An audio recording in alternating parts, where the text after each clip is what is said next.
Bapak Ibu sekalian yang dirahmati Allah, pada kesempatan ini kita akan belajar bersama tentang cara mendidik anak. Ya, terutama di sini yang kita bahas kepada anak laki-laki. Apa yang harus kita ajarkan? Ini pada intinya sama juga pada anak perempuan. Yang pertama yaitu mengajarkan ilmu tauhid dan akidah. Jadi pertama anak itu kita kenalkan kepada ilmu tauhid, mengesahkan Allah Subhanahu wa taala, berharap kepada Allah Subhanahu wa taala, walaupun mungkin dalam merengekkan permintaan anak bermacam-macam, tanamkan bahwasanya wahai anakku, mari minta kepada Allah. Minta sepeda disuruh kita doa dia kepada Allah Subhanahu wa taala minta sepeda. Minta apapun anak pun juga harus kita anjurkan minta kepada Allah Subhanahu wa taala. Agar apa? Agar anak itu terlatih untuk selalu minta kepada Allah Subhanahu wa taala. Ya, walaupun setelah itu minta kepada orang tuanya. Ya. Anak yang cerdas kadang bengi-bengi tengah malam ngomong buatar-buatar, ya Allah nyuwun sepeda, ibu etangi, bapak etangi biyole. Jadi itu, ya Allah minta mainan misalnya. Jadi itu permintaan supaya anak bergantung kepada Allah Subhanahu wa taala.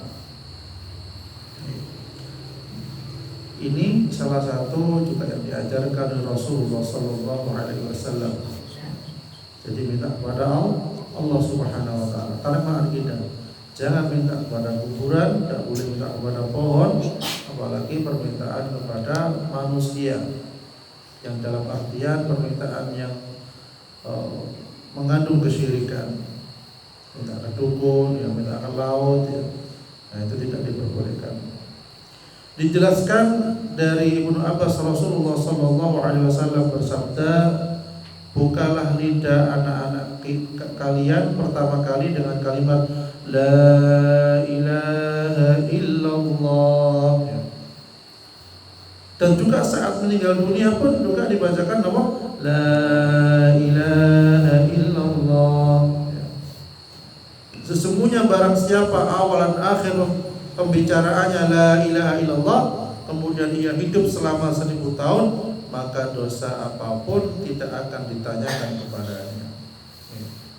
Jadi belajar ilmu tauhid, mengesahkan Allah, tidak syirik kepada Allah Subhanahu wa taala. Ya, karena kadang kita temukan anak sering rewel nangis diparingi kul butek nggih. Digelahi kul butek kan itu tenangsa niku syirik. Anak sering sawanen dikalungi jimat. Nah, niku boten asal. Malah niku bisa menjadikan dia jin berserba kerasan dan goda si anak. Wa utalu wonten anak masih usia 4 SD insyaallah. Oh, jadi ketika dikasih tahu orang tuanya itu melawan. Disuruh sholat mungkin tidak mau. Ya, pokoknya lain. Ya, ternyata ketika dibacakan Al-Qur'an, paket mau geblak ya dia. Itu kan di dalamnya ada gangguan-gangguan jinnya ternyata. Itu masih usia 4 tahun. Jadi anak-anak itu dirawan kemasukan, marawan kelebon. Loh kok iso kan cek suci. Nah, masih suci tetapi dia tidak punya perlindungan. Tasik boten saged maos-maos, kadang bacaannya pun juga terbatas. Oleh karena itu orang tua pun juga menuntun agar anak itu selalu membaca zikir. Diajak untuk sholat, dan itu saya. Kemudian yang kedua, pendidikan anak itu, cara mendidik anak mengajarkan ilmu agama.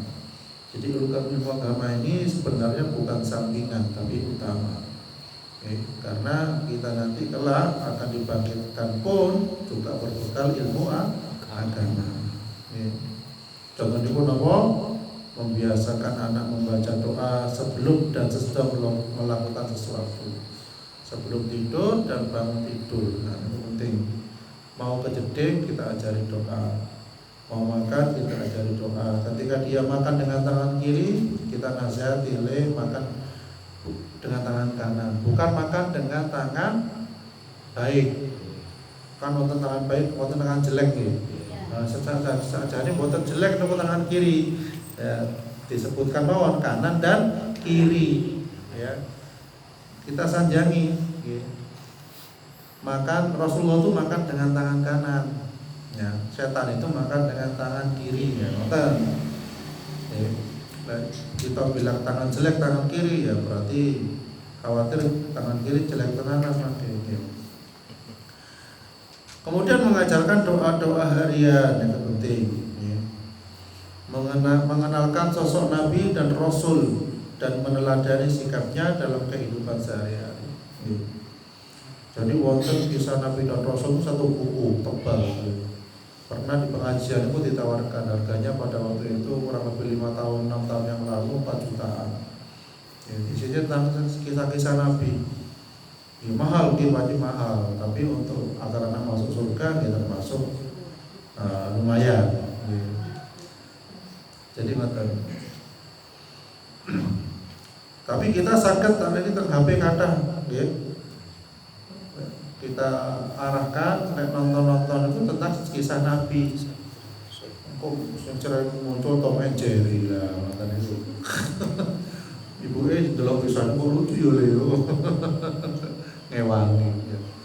Jadi masuk tokoh dalam perfilman itu Tom and Jerry. Oke, ini tikus kalian apa? Anjing ya? Oh kucing. Nah, kalau kucing ya memang bila tikus nih loh.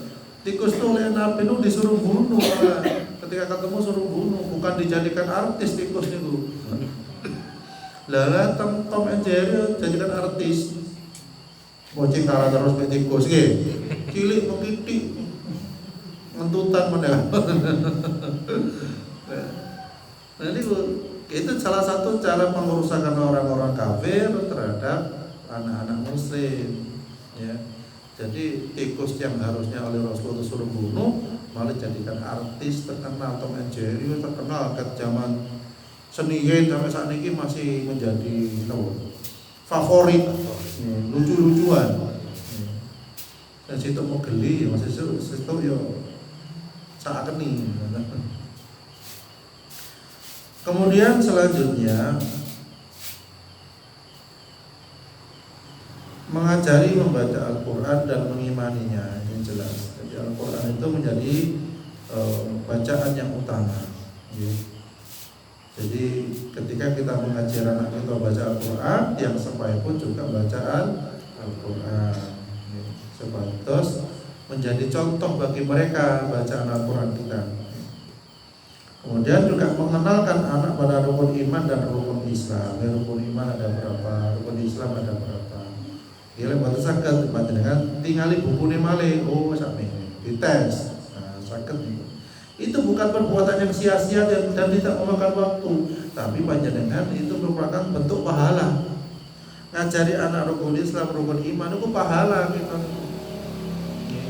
Jadi pahala tidak sekedar tugasnya seorang guru ataupun seorang ustaz, karena itu nilainya pahala. Ya, jadi pahalanya besar, soalnya nanti menjadi penerang alam kubur. Kemudian yang ketiga mengerjakan tata cara sholat. Nah, ini jelas tata cara sholat bagaimana. Rasulullah SAW bersabda, perintahlah anak-anak kalian untuk sholat ketika mereka berusia 7 tahun. Nah 7 tahun itu pun dikatakan sholat. Dan pukullah mereka jika enggan melakukannya pada usia 10 tahun. Jadi 10 tahun itu tidak buatan kurun sholat, dinapakan dipukul daripada dipukul malaikat pakai. Tapi pukulnya ya pukul kali besi, pukul dengan kasih sayang maksudnya. Seperti itu. Ada seorang yang bertanya kepada saya, seorang ibu-ibu nih, saya bangunkan anakku subuh angele. Ya bangunkan lagi, pasti angel masa susah. Bagaimana ketika rumahmu kata saya ini terbakar? Apa yang kamu lakukan? Apa kamu biarkan anakmu atau kamu bangunkan anakmu? Saya bangunkan saya. Lah itulah ketakutanmu kepada dibakarnya dengan api di dunia ini harusnya lebih takut dengan dibakarnya anakmu dengan api di neraka kelak. Oh iya ya. Akhirnya dibangunkan. Ya apa digeret? Tak kena digeret jam 6 banyu. Diraupirin. Ya tidak bisa diraupi. Ya. Siram. Daripada dibakar di api neraka. Imam guyu-guyu Imam. Tapi Imam rajin salah ya, syukur ya masalah. Jadi kata takut dengan api neraka, bukan takut dengan api kebakaran. Kita takut sama-sama takut, tapi lebih takut dengan api neraka. Nah, itu yang penting juga. Jadi ukuran kita, barometer kita. Kemudian disuruh pisahkan tempat tidur, dan ini penting. 10 tahun kali mau dan nama saatnya bapak lah ya.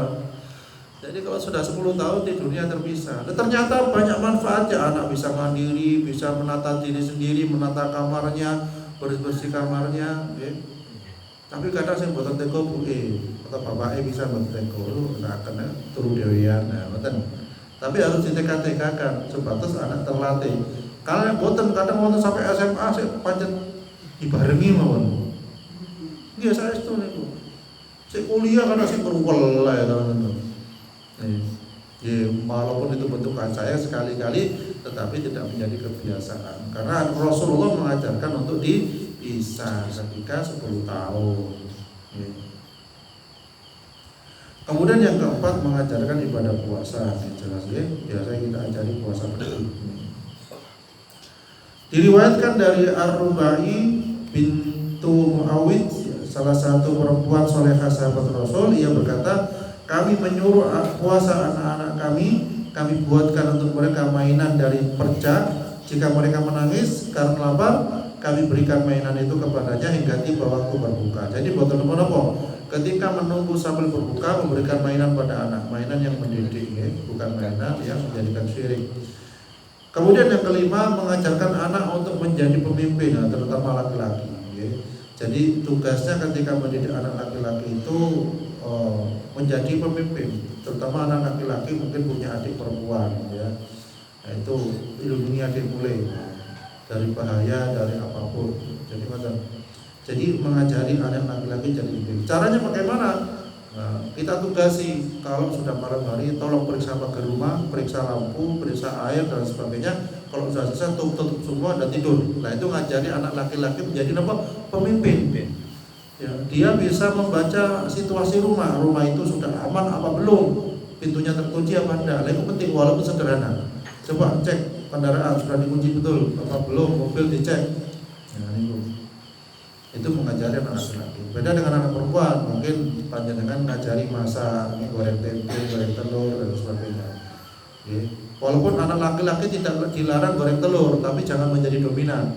Ngewang ibu orang-orang, buat saya tidak apa-apa, tapi dia punya jiwa laki-laki, pemimpin, tidak ada masalah. Nah, soalnya ada kasus-kasus itu seorang anak laki-laki diperintah untuk menjadi tugas-tugas perempuan, maca, pengensan. Akhirnya ketika dewasa dia menjadi alhamdulillah banci gitu kan ya. Jadi cewek saya brewok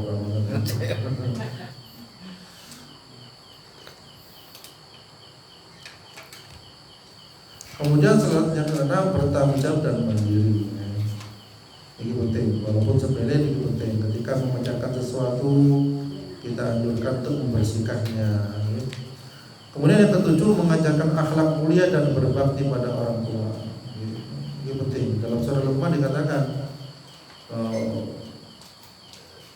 wa in jahadaka 'ala an tusyrika bima laysa laka bihi 'ilm fala tuti'huma. Ya.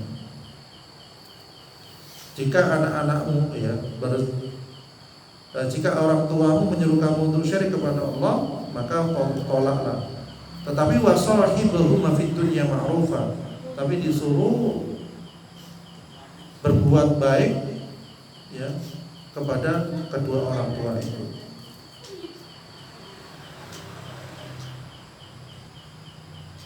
Kemudian yang ke-8, mengajari Al-Quran. Jelas ngaji-ngaji pun kata ya. Jadi kalau kita ibaratkan anak pergi ngaji itu katakanlah setara dengan anak pergi sekolah, itu insya Allah maju.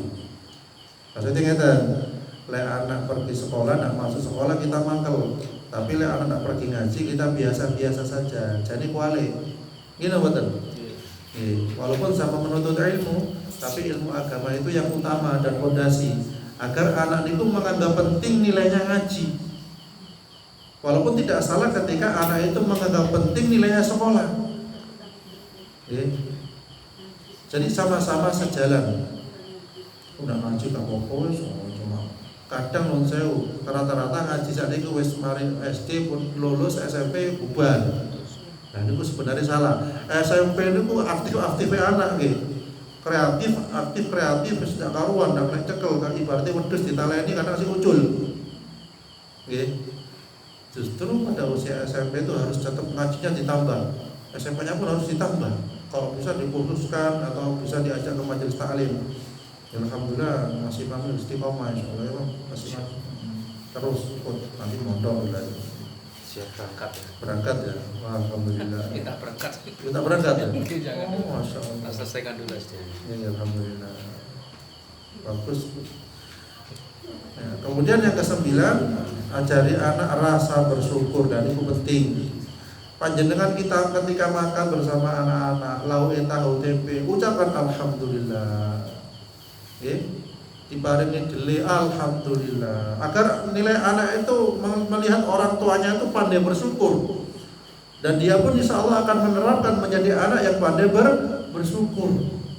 Beda dengan seorang yang mengajari anaknya nun sewu ketika makan tempe tahu ya Allah cuma ngene to le sepurane le iki cuma ana koyo ngene tok lah ngene tok. Padahal wonten tempe, wonten telur, wonten endog, wonten ikan nggih. Sami bawah. Ibu-ibu ini kreatif. Biasanya nggih dadar jagung nggih, segone nggih jagung, rupuke nggih jagung, ngoten nggih. Kok sayure nggih jagung. Lah, berarti nggih jagung jadi satu, ya serba jagung. Itu. Nah, jadi ajari anak bersyukur. Alhamdulillah bisa minum, alhamdulillah bisa makan nasi pecel, alhamdulillah terus. Kemudian yang ke-10 adalah mengajarkan anak untuk selalu menyayangi kepada adiknya. Ketika adiknya salah pun juga panjenengan salahkan. Jangan adikmu masuk salah gak apa-apa. Tidak, semuanya disalahkan supaya si kakak tidak benci kepada adiknya. Jadi kakak ngomong ngalah terus ngaranya lagi ini masalahnya lisik cili. Tidak, harus berbuat adil. Ihdilu wa aqrabu littaqwa. Berbuat adillah karena adil itu mendekatkan diri kepada takwa. Jadi sama. Walaupun ada titik-titik ngalahnya itu sama. Ayo dikasih apa KKM ya, sama-sama dikasih. Barang siapa tidak menyayangi maka tidak disayangi. Kemudian yang ke-11, jangan terlalu banyak melarang anak. Nah, ibu katinan sungainya got, ojo kotor ibu, nah, biar anak tahu got itu memang kotor. Tetapi di situ dia belajar untuk membentuk kekebalan tubuh. Main pasir, apa? Itu belajar apa? Dia bermain dengan dunianya. Senang karena kadang ada anak yang dilarang main pasir, dilarang ya ke sungai sebentar dilarang, akhirnya gopok biasanya. Gopok itu gampang masuk angin karena nggak terbiasa di alam bebas. Semuanya serba dilarang. Jadi macam. Jadi kata saya simpel nih ngajari anak, tapi memang perlu perjuangan. Perlu perjuangan. Si temawon dah anak ulama, anak kiai, si temawon, anak nabi aja mau macam-macam gitu. Nah itu. Jadi ketika anak salah jangan selalu menyalahkan orang tuanya. Anak ngopo cek mulai. Betul ngoten. Lek masalah anak sapa mengalir ya anak nabi nggih kata sing dilokne. Kan anak sapa gula misalnya ngoten asal. Karena orang tua pun insya Allah sudah berusaha maksimal mendidik anak, tapi hasilnya bermacam-macam. Kemudian 12, jangan pernah menghukum dengan kekerasan fisik, gampang nempeleng, gampang jewer. Dan itu menjatuhkan mental anak dan menjadikan anak pendendam. Gelas pecah, jupuk sapu diwantemi sampai pengkor misalnya. Dan itu bukan asal. Gelas pecah regane 2.000. Lek ngumpuli merusak otak anak bisa jutaan rupiah. Habisnya kita untuk menyekolahkan karena anak bodoh, karena sering dimarahi. Anak itu menjadi bodoh itu sakit karena dimarahi, otaknya mengkerut. Jadi anak sing sering dimarahi otaknya bisa mengeruk. Ya. Jadi kesalahan memecahkan kaca, memecahkan piring itu hal yang biasa dalam. Ojo mana putrane pun ki bapak ibu sering mecahne piring masih wis gede. Nggih mboten? Ayo. Ibu-ibu nanti pecah piring mboten? Nggih, kula mau yen nate. Nesu lempar piring. Nggih, nesu lempar piring. Lagi niku. Makane piringnya sakniki piring seng nggih. Ya, jadi kesalahan itu selama kesalahan tidak mengandung kesyirikan, ya kita anggap itu sebagai pendidikan. Ya. Rasulullah pun banyak mengajarkan, bukan hanya kepada anak, pada orang dewasa pun Rasulullah itu tidak gampang menyalahkan. Bahkan ketika ada seorang kafir yang kencing di masjid itu, Rasulullah tidak langsung mukul, tidak salah langsung lempar batu, tidak salah mengerahkan pasukan, tidak. Umar gregetan, wah temi itu. Tapi ternyata Umar malah jangan ambil air basuh, karena dia nggak tahu. Lah sampai kali anak belum tahu, tentu dia tahu. Ngajari sampai kapan ya? Sampai kita wale. Kadang mau saya ngajari anak itu saat menikah, kadang kita masih tetap ngajari. Gini betul, bah nih. Koyok ini le. Kadang berget nih. Mau tadi gue buat maci. Di mana-mana ngoten rata-rata. Mari ngajari anak putune ya nang diajari. Merembet terus. Nah, panjenengan Pak alai kata niku bah iki. Alai kata masih anak diajari, putune pun diajari. Ya, diajari dengan kesayangan juga sebagai hiburan. Ini panjenengan sehat kan karena hiburan dari cucu nggih salah satunya nggih. Alhamdulillah. Kemudian yang ke-14, awasi tontonan dan bacaan anak itu penting. Oh, yang ke-13, ajari anak untuk tidak egois, mementingkan diri sendiri. Nah ini disuruh anak untuk gemar bersedekah. Kadang nun sewu pas Jumatan gawe amal di masjid. Saya ini jadi macam. Lek mulutan diajari. Kok iki gone cuma tahu tempe awak dhewe. Boleh nih gawe PT yo. Nah niku ajari nyolong. Iki tak umi betul dok ya titeno nomo sing ana genderane ana duwite gitu. Nanti ngoten Bu. Ngoten lek kowe kan. Berharap membawa sebiasa-biasanya pulang luar biasa. Saweneng lu pas pulang anake teko mulutan biarale cuma oleh ini aku kurang pinter, kurang cepet dulu wah mau tenang salah tadi itu. Kita bilang alhamdulillah kita sudah bersedekah, kita sudah berbagi, ya ini balasan dari Allah, insya Allah lebih berkah. Nah saya ngoten, yes, insya Allah ngoten. Mungkin kita dijadikan anak kita soleh dan solehah, menjadi penyejuk mata kita, penerang alam kubur kita, dan kita bersama-sama masuk